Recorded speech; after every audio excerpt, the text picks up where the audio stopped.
There are many amazing places to live here and around Grand Rapids, and one of the best is definitely East Grand Rapids. Today, we're gonna take a moment and we're gonna explore the lifestyle, some of the features, and a couple of the cool places to hang out in East Grand Rapids. I'm Realtor Nick Belmore, and I specialize in finding the right house for buyers out there. The other thing that I do is I help sellers go through the process to get into the home that fits them the best. So let's jump in and let's take a look at what it's like to live in East Grand Rapids. While there are a bunch of great places, we are going to focus on doing a lot of videos that really highlight some of these amazing areas. So if this might not be the one you're interested in, check our page because we're going to have all of the different locations and all of the different cities around Grand Rapids highlighted. All right, as we start to look at the city of East Grand Rapids, we're going to look at a couple of different things. And the first one I'm going to start with is price point. East Grand Rapids is a little bit unique because when it comes to price point, it has the highest price point of any of the cities in our area. Over the last 12 months, the average price in East Grand Rapids was $804,000. As we start to also look at some of the distances, downtown from East Grand Rapids is about a 14-minute drive. To get to the airport, because of course, so many of us are traveling, a lot of people traveling for work, for pleasure, all those different things, just a 19-minute drive. The other thing we want to look at, Lake Michigan. If we were to go to the beach and enjoy the natural beauty of Lake Michigan, we're looking at about a 50-minute ride to Lake Michigan. So one of the things with that, obviously, is cutting through the high density of the city to get across. Definitely takes a little bit more time with that. When we start to look at something else that's definitely important to a lot of people, school system, we see one of the rare A+ ratings when it comes from niche.com in their school ratings. A+ on East Grand Rapids, and it's continuously to be rated one of the best districts in West Michigan. Over and over again, it keeps coming in at or just under the top spot, depending on who's evaluating. But there's no question a lot of people move to East Grand Rapids because of the schools. Not just the academics, but also the amazing amount of extracurricular opportunity offered in East Grand Rapids public school system. When we start to take a look at the neighborhoods of East Grand Rapids, this has to be one of our most diverse areas when it comes to architecture.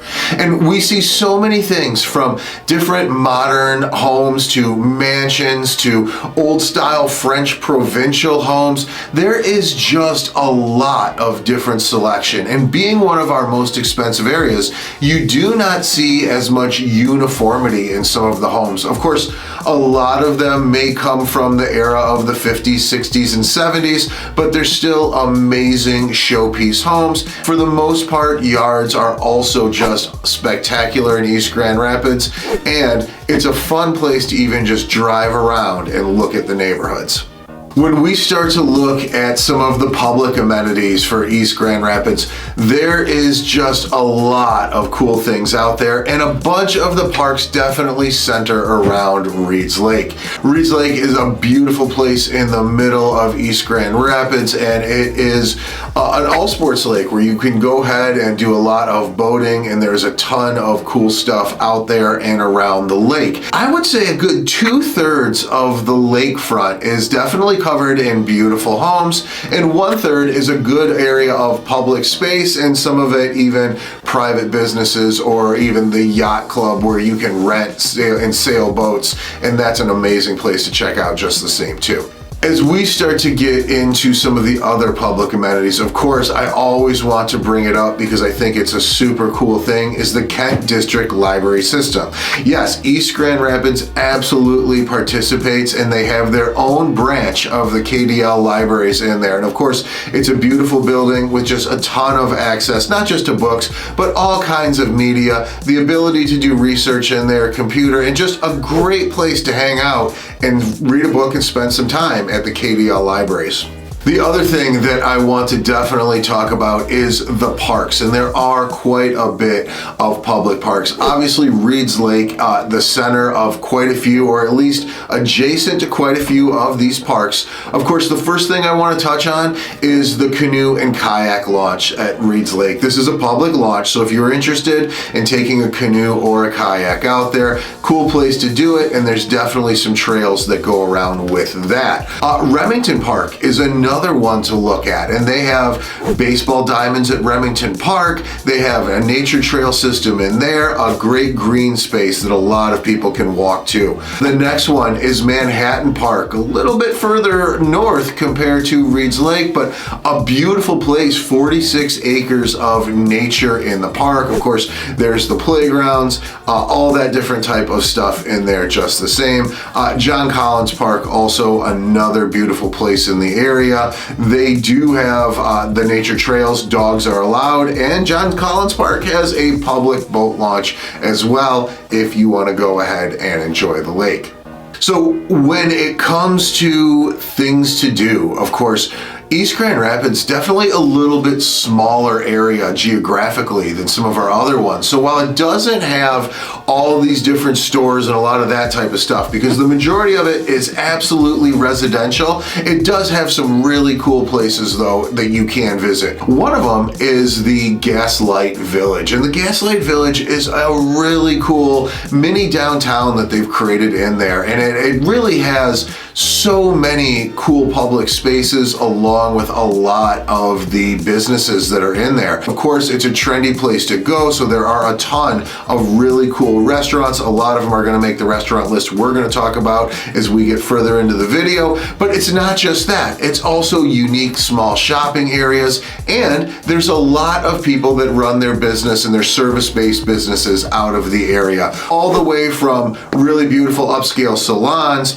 to tax accountants to insurance agents to attorneys. All those different types of businesses are in the Gaslamp Village as well. It's a great place to spend an afternoon walking around and just checking things out, and it's a beautiful setting to do it in.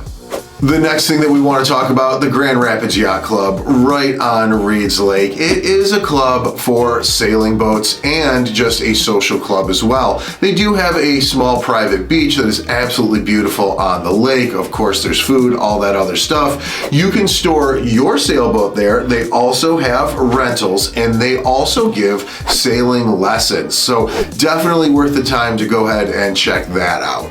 Let's dive into one of the questions a lot of people ask: where would I shop? And again, we've talked about this. It's a little bit smaller of an area. So the only grocery store that's actually in the East Grand Rapids borders is D&W Fresh Market. And they do have a beautiful place just a little bit north of the Gaslamp Village. The store looks amazing in there. A ton of prepared food and of course, great high-end fresh groceries in that store. That being said, for the most part, if you're not shopping there, you're actually driving out of East Grand Rapids, which isn't super hard because it's not a giant place geographically. Let's take a look at some of the restaurants in East Grand Rapids. Number one of the cool places that I want to get into is Crazy Charlie's Hot Dogs, right? Not everything might be super fancy in there. This is a cool, fun place to check out, a great lunch spot worth your time going into. Also, they have the Carolina Low Country Buffet. So if you're into some of those seafood boils, that type of stuff, this is a beautiful high-end restaurant in the Gaslight Village. Definitely worth checking out in there. Para Pizza, another place worth checking out. Nice little one-off pizza place, super cool. Bodie's Chop House is another one. It's a great steakhouse in the Gaslamp Village. Well worth spending some time. Beautiful cuts of meat in there. Definitely worth checking out. Olives is another one. They have a really unique menu that is changing all the time seasonally as different ingredients are available. So if you're interested in really high quality ingredients, this is a place that is worth your time to check out and see what their food is all about. Another one as we look at is Jersey Junction. It's a small ice cream shop They've got a lot of different stuff in there. Of course, when it comes to any of our towns, I love my ice cream shops. That's definitely the one that makes our list when it comes to East Grand Rapids. Again, when I want to get into these unique places, Roses is one to take a look at. Not in the Gaslight Village, but right on the lake itself. Great food, a lot of selection, and some of the most beautiful views as you're eating your dinner. Don't want to leave out Big Bob's Pizza, another cool place to check out in there. And last but not least, the Gaslight Kitchen Asian cuisine. If you're into Chinese food, that is a great place to stop and check out. Hopefully this video gave you a little bit of insight into what it's like in East Grand Rapids. And so if you have any questions, or if there's something that maybe I left out, something that should have been included that you know about, put it in the comments below. And if you need help and you want to reach out to me to help find your perfect home, my information is in the description below, and I would absolutely love to help you on your journey of finding the perfect home for you and your family.